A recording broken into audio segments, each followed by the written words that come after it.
we got Urban Skillz about to get on the interview. Okay, So basically, how do you feel? What should we do to beat the negatives around us and in this city?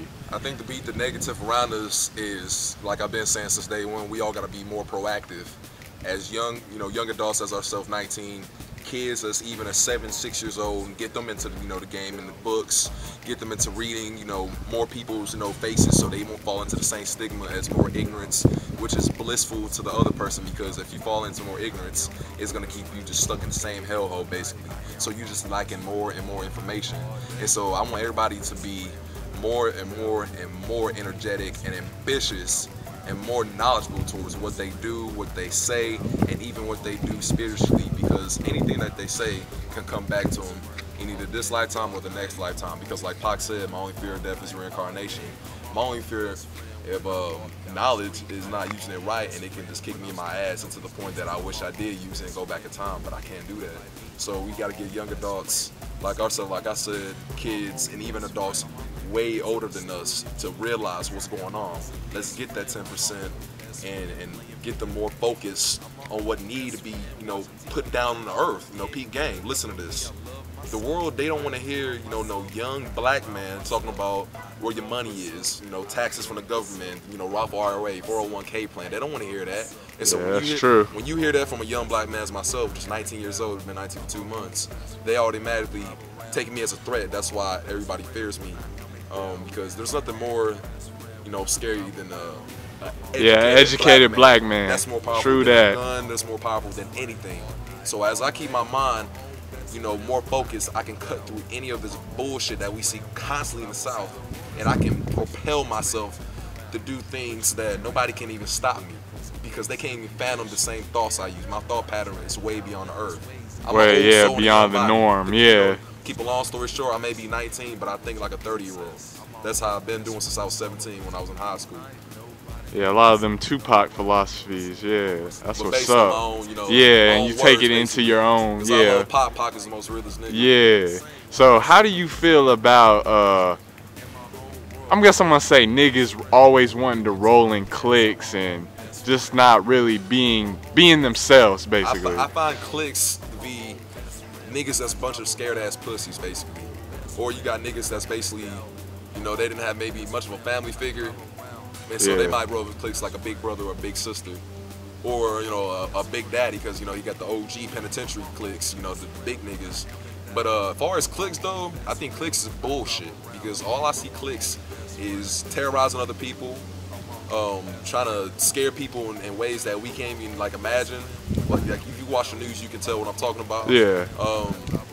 People that can't think for themselves, because if they have a problem, they're gonna rush you automatically. See, I'm not in the clique by myself. You know who my clique is? The only clique I have is me. And if I really need an extra backup, I got Jesus Christ, the Lord. Yeah.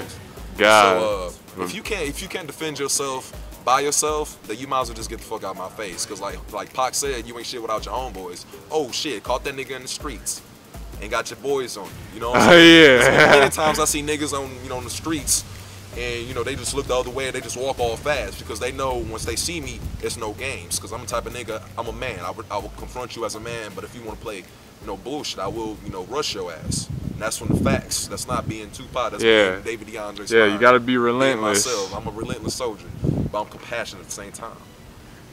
That's all I can really much say about cliques. So you lived on the East Coast and you lived on the South. I lived in New York for 2 months back in between late May and early July. How do you feel the women differ from the women on the East Coast? Is way different from the South. I can tell you this just from an instance. As soon as you go to the East Coast, I live in Flushing, Queens, and it's pretty decent. The 5 boroughs of New York, which is basically just makes the South look like shit. It's very culture, very diverse. See, when I went up north, New York City, I was kind of ignorant, because I was just seeing things from the South, just black and white. I went up there and it changed my whole perception of life. My perspective was very, very broad, because you have Latinos, you have blacks, you got whites, you got Pacific Islanders, you got just different cultures of people. Got Chinese, Koreans, Russians, you got the whole nine. And so the way they come about things may look different from this things, and if you accept yourself as a different nationality, they like that because they open you with open hands. You do that here, and you get questioned for that because you're not being fake or phony, and I can't be that way. That's why I got so much love on the East Coast versus here. And as far as the women goes, let's walk a little bit. The women, they differ because you can get a woman that's as fine as can be, just like the women, you know, Knoxville or Mississippi, whatever, and they can show you so much love, and you can just be yourself. You can be broke, and at the same time, they won't criticize you in any way or matter that will demean your whole personality, basically. Versus New York City, you know, basically that's what that is. But you know, you go back to the South, they just want to just steer you down.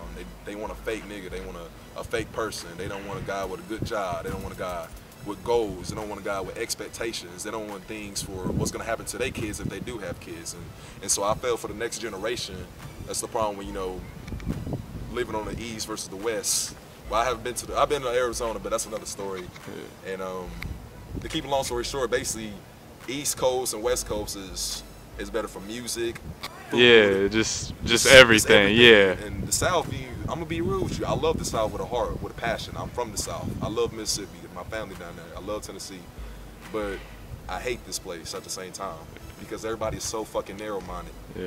And it irritates me that I can't go where I want to go because I'm either not even put down with money. Money's not even an issue because like you can be in such a big ass diversity place with so many different people from California, from Arizona, from North Dakota, and everybody wants to do the same thing. Everybody wants to just do what Johnny wants to do. They don't want to think for themselves. And because that I think for myself, I'm a threat to everybody down here. And so people perceive me as being crazy, then so be it. True that. That's true life. Basically, what should our generation do to better ourselves? I think our generation, that's a very good question. Thank you for asking that. I think the next generation, I think we're generation XY, if I believe. Correct me if I'm wrong, in the past generation. Yeah, I think that's right, but I'm not for certain. From basing my analysis from previous studies of you know, Tupac Shakur, Nas, other artists like Eric B. Rakim that uses their mind. One thing that Pac said back in 1996 of, I think it was August or whatever, I can be changed by the world, or I can change the world, something like that. Yeah, if I can change the world, like I will either have to change the world or be changed by the world. Yeah. And what he said, you know, he's real with that because we need to read more books. Yeah, knowledge. We need to stop depending on people. We need to make our own mind up. We need to get our own money that we made. We need to put some and put them into businesses, and we can rent them out, and we can have more businesses and create more employment. We can create more retirement funds, so less and less people will stop committing crimes. We'll have less drug dealing. We'll have less thieving, less extortion, less robbery, less arson. We can have more political leaders, actually, because if you really look at the streets, we have homeless people. And not everybody was homeless at one time. They were, you know, working middle-class people at one time, and, you know, they just went down because the economy is so edged up on sex, money, and drugs and whatsoever that's trying to make just endless amounts of money. Then they pay less attention to the homeless people, and they can actually influence the generation probably more than I can, or just as good. Yeah, they just want to make money. You know, all I can say is just keep your books, and for people that's just like, I don't know how to get the knowledge and all this, the library been there since day one. Every day I wake up and breathe knowledge into my body, and if I go to bed without attaining any knowledge whatsoever, I have failed myself as a person. And so every day that you go to bed without, you know, attaining no knowledge whatsoever, you have failed yourself, and you need to, you know, do a better job. And, you know, stop procrastinating as a human being, because time goes by each second. Every second that goes by, I'm getting older. I'm not getting any younger, so I got to use each second and minimize that as best way as I can, you know. That's at least what I think. You know, excuse me for being 19, but I don't give a fuck what nobody said. You know, I love my parents, but they think I should be like 19-year-olds. I was like, nah, because I want to think into the future. I'm not going out like that. So, what do you think about Obama's struggling economy and how there's pretty much no jobs here? I think his account of that is, I can tell that he's kind of trying, but at the same time I can tell he's like a puppet.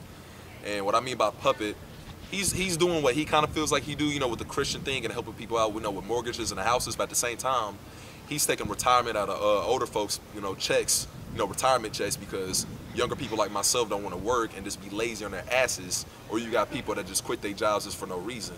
And I think that's wrong, because if you think about it, that may sound cool to other people, but it's your grandparents that's going to be retiring, or if they're not retired right now and they're getting their retirement check, Social Security already taken out, just to support other meetings like, the war, or more just anything political rally, and I think he could improve himself, but he might be a little afraid. I'm not really speaking that from his point of view, because I don't know President Barack Obama, but that's how I feel as my perspective. And I think he should kind of put his foot down and, do what he does best, because he is doing a good job, but I feel like he can be a little better. He's kind of lacking, and he can create more jobs by, like I was saying, renting out more buildings, and even, all the drug, I'm gonna get on this too, all the drug money that they take from all the drug dealers, they don't have to, invest that into more jails and all this stuff. If you really think about it, the drug cartel makes $32 to $33 billion a year, and so they can take that money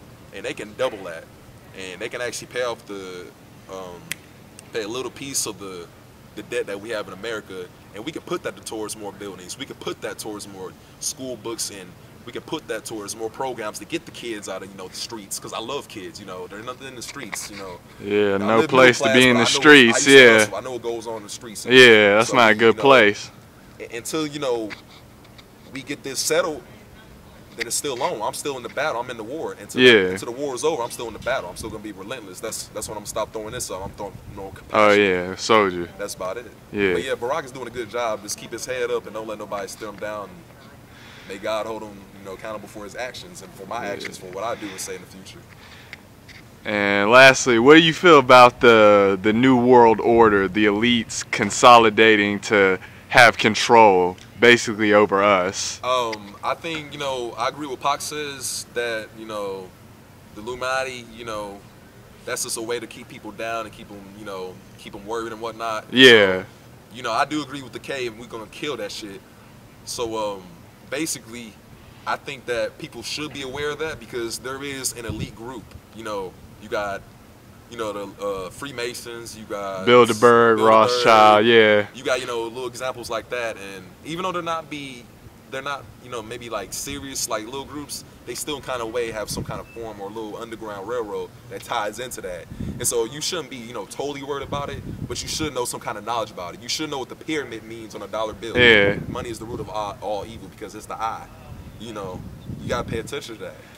So do you feel the money is evil, that are in possession of the money? Money is both. It goes both ways. Both ways, because the people that have possession of money, which is the banks, the big time, businesses like, Puff Daddy Enterprises, or I feel you. Vitamin Water, Coca-Cola, Pepsi, New Central Knoxville, they control the money, so they can actually differ out in each direction, and they can actually put it and make it seem like what it is, and they can, some ways they can try to control you with Christianity, and so that's why you shouldn't believe into the religion thing.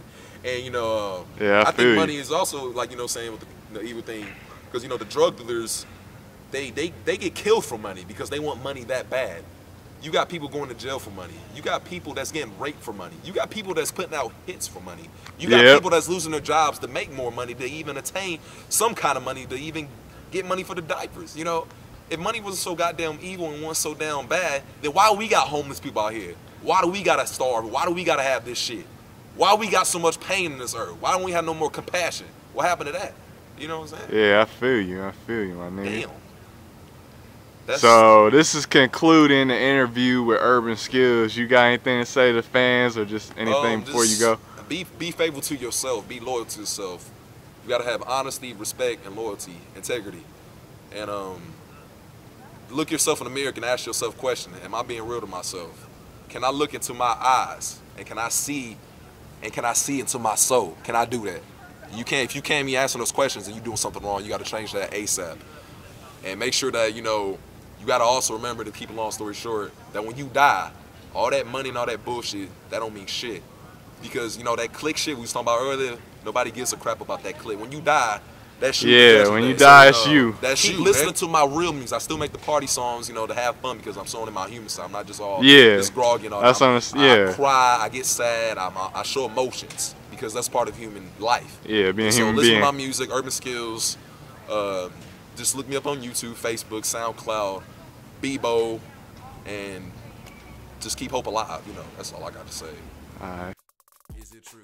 I'm Urban Skillz. I'm truthful to myself. I'm truthful to the world. I can't be nobody else. I'm legit all the time.